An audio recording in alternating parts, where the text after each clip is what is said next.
សង្គ្រាមនៅមជ្ឈិមបូព៌ាបានរីករាលដាលគឺមានទាហានរបស់បារាំងម្នាក់បានស្លាប់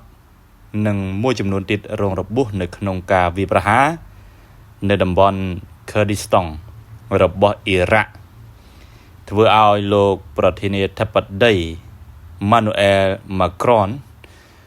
មិនសុខចិត្តដែលបាត់បង់អាយុជីវិតកូនទាហានរបស់លោកនោះឡើយនាថ្ងៃសុក្រទី13ខែមីនា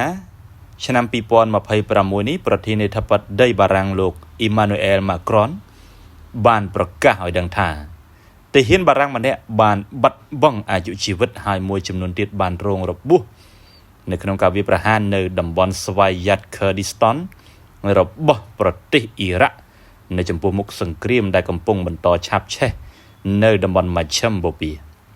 នេះបើតាមការចេញផ្សាយដោយទីភ្នាក់ងារព័ត៌មាន AFP លោក Macron បានបង្ហោះសារនៅលើបណ្ដាញសង្គមថា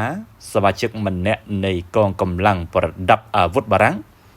បានស្លាប់ក្នុងការវាយប្រហារមួយនៅតំបន់ Erbil របស់អ៊ីរ៉ាក់ហើយទាហានប៉ុន្មានអ្នកទៀតក៏បានរងរបួសផងដែរប៉ុន្តែលោកមិនបាននិយាយចំថានរណានៅពីក្រោយការវាយប្រហារនោះឡើយយ៉ាងណាមិញមុននឹងការប្រកាសរបស់លោក Macron ក្រុមសកម្មប្រយុទ្ធរបស់អ៊ីរ៉ាក់ដែលគាំទ្រអ៊ីរ៉ង់បានប្រមានថាឥឡូវផលប្រយោជន៍បារាំងនៅក្នុងតំបន់ក៏បានក្លាយទៅជាគោលដៅដែរបន្ទាប់ពីការមកដល់នៃនាវាផ្ទុកយន្តហោះចម្បាំងរបស់បារាំងនៅក្នុងដែនធ្វើប្រតិបត្តិការនៃទីបញ្ជាការ CENTCOM របស់យោធាអាមេរិក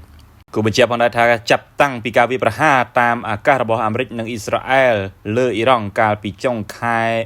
កុម្ភៈកន្លងទៅបានបង្កឲ្យសង្គ្រាមឆាបឆេះនៅទូទាំងតំបន់មជ្ឈិមបូព៌ា